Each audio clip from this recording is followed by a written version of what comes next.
I do a lot of work with First Nations Development Institute, and I do some work with other folks that are interested in promoting financial skills and asset building. In Indian country, we face some specific challenges with regard to financial education and financial skill building. Oftentimes, we don't have access to financial services, to loan products, to banking services, to ATMs.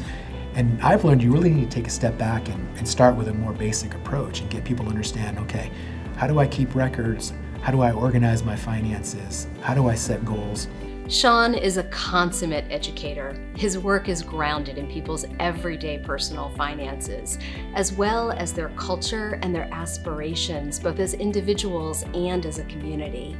To spend time with Shawn is to learn something important, not just about personal finance, but also about life. Can we impart good, solid information to young people? Can we get them to understand what a good credit score is, what a good loan looks like? They're actually having to go out and implement these skills and make real decisions with real financial concern. We have two sides of our brain here. We have a rational side and we have an emotional side. More often than not, when those two sides are pitted against each other, the emotional side will usually win.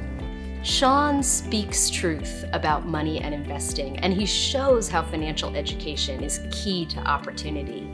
Both these elements represent the Ketchum Prize spirit, and that's why Shawn is the perfect recipient of the 2021 award.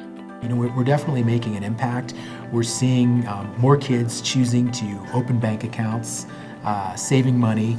We also work with some of the tribes that have per capita payments. Now you're seeing more tribes are spreading those payments out over a series of years in smaller payments. If you go back throughout history, we have as Native people have been expert resource managers, right? We knew how to hunt, we knew how to farm, we knew how to budget and save those resources. And if we apply those same principles to modern money management in a cultural context, I think it makes a huge difference.